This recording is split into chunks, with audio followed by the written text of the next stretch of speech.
Adapun konsep kecerdasan intelektual, IQ tidak hanya diukur dari nilai akademik, tetapi juga dari kemampuan menyerap informasi, menganalisisnya, dan menerapkannya untuk kepentingan umat.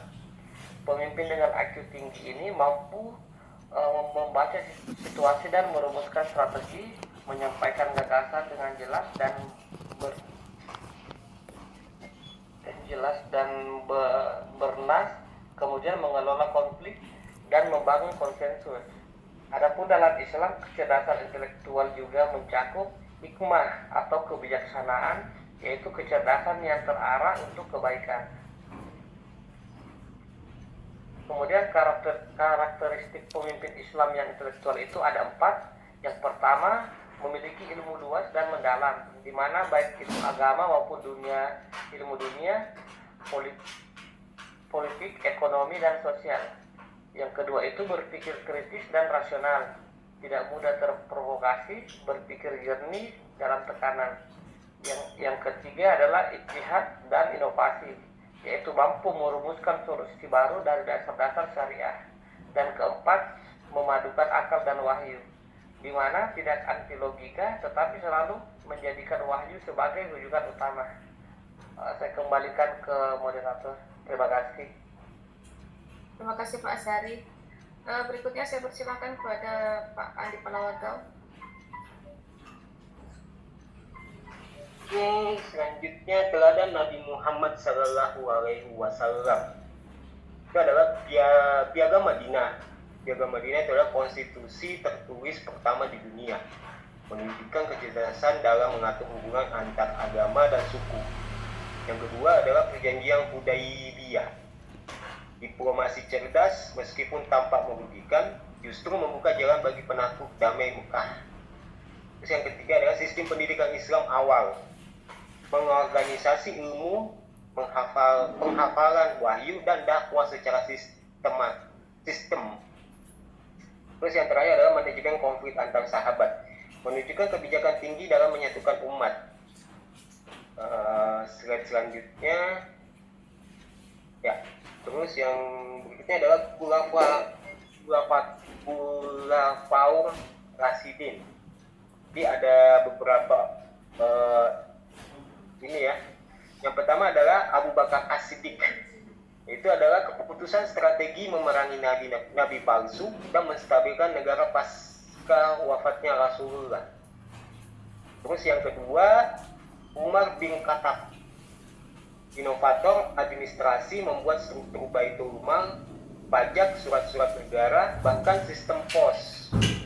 Terus yang ketiga adalah Utsman bin Affan. Itu mengumpulkan dan standarisasi mushaf Al-Quran sebagai warisan intelektual agung.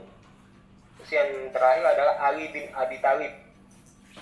Filsuf politik Islam pertama itu adalah pidato dan surat-suratnya di Nahdlatul Malakhah, menunjukkan retorika dan kecerdasan luar biasa. Terus selanjutnya enggak. Nah, terus ilmu-ilmu dan pemimpin Islam ya. Dia ada beberapa ilmu, yaitu adalah Al-Farabi, filosofi politik yang memadukan pengetahuan dengan nilai Islam.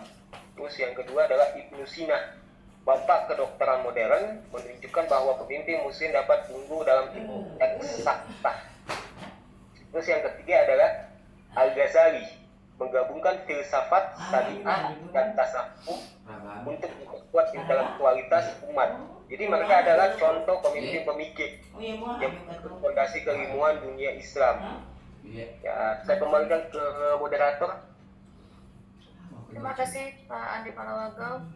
Selanjutnya saya persilakan ke Ibu Uswati, ke Mbak Uswati. Berarti selanjutnya terkait nilai-nilai Islam yang mendorong IQ.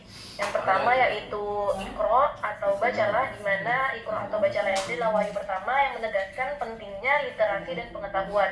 Kemudian yang kedua yaitu ayat-ayat tafakur di dalam Al-Quran, di mana ayat-ayat tafakur ini mendorong umat Ya jalan-jalan jangan muncul lagi. Kemudian yang ketiga hadis Rasulullah, di mana hadis Rasulullah berbunyi menuntut ilmu itu wajib bagi setiap muslim. Kemudian yang keempat, Islam tidak anti intelektual, bahkan menjadikannya sebagai fondasi peradaban.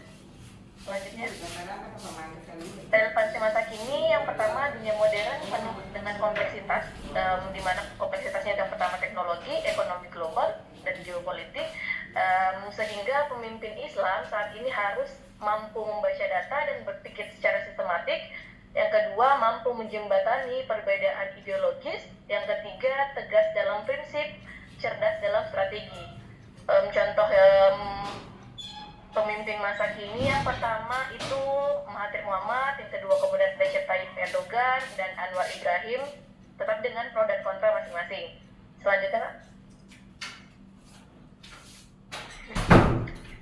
Untuk kesimpulannya, kecerdasan intelektual saat ini yaitu sebagai aset berharga pemimpin Islam, di mana pemimpin ber-IQ tinggi menghasilkan keputusan tepat dan strategi yang cerdas, sehingga perlu dilakukan peningkatan IQ untuk membimbing umat menuju kemajuan dan kesejahteraan. Terima kasih, saya kembalikan ke moderator. Terima kasih Kak